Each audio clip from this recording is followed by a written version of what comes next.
Alors l'objectif de cette fête de moisson, c'est un petit peu communiquer, c'est un peu expliquer ce qu'on fait au quotidien avec les collègues agriculteurs quand on fait la moisson. L'idée c'est de reprendre la communication un peu à notre nom, essayer de faire parler notre métier, pourquoi on est un CUMA, pourquoi on investit ensemble, qu'est-ce qui nous rapproche, et puis faire savoir au grand public qu'est-ce qu'on fait dans nos champs.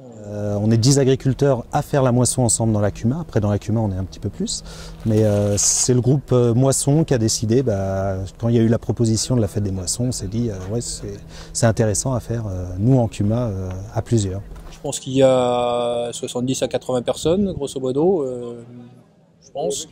On comptait pas du tout là-dessus, on pensait 30-35 personnes maximum, et puis des gens très proches de nous. Alors moi je me rends compte qu'il y a beaucoup de gens que je ne connais pas ici, et qui ont envie de discuter avec nous, viennent discuter volontiers, il suffit d'approcher avec un verre de cidre à la main, et puis la discussion s'engage et les questions arrivent, et c'est assez intéressant. On sent vraiment qu'il y a un besoin de la société, de connaître nos problèmes, de savoir le pourquoi du comment, pourquoi on fait ci, pourquoi on fait ça, et ainsi de suite. J'ai 22 ans et j'habite ici depuis que je suis tout petit. Et je suis très attaché à la ruralité, c'est pour ça que je suis là ce soir.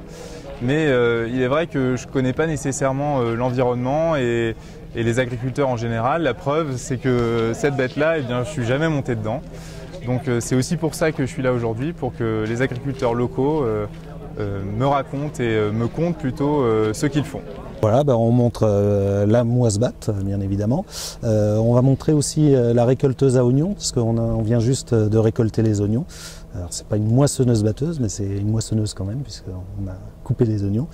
Et puis les enfants ont fait une petite maquette avec leurs jouets pour expliquer un petit peu les différentes étapes du cycle du blé. Je suis propriétaire de 2 gîtes ruraux à Châtillon-Coligny. J'ai répondu à cette belle initiative pour rencontrer des agriculteurs qui font un travail remarquable sur notre Loiret. J'ai effectivement regardé des vidéos faites par des agriculteurs, entre autres Gilles qui nous reçoit gentiment aujourd'hui, et qui proposait donc de faire un tour dans une moissonneuse-batteuse pour vivre un petit peu ce qu'était une moisson en été.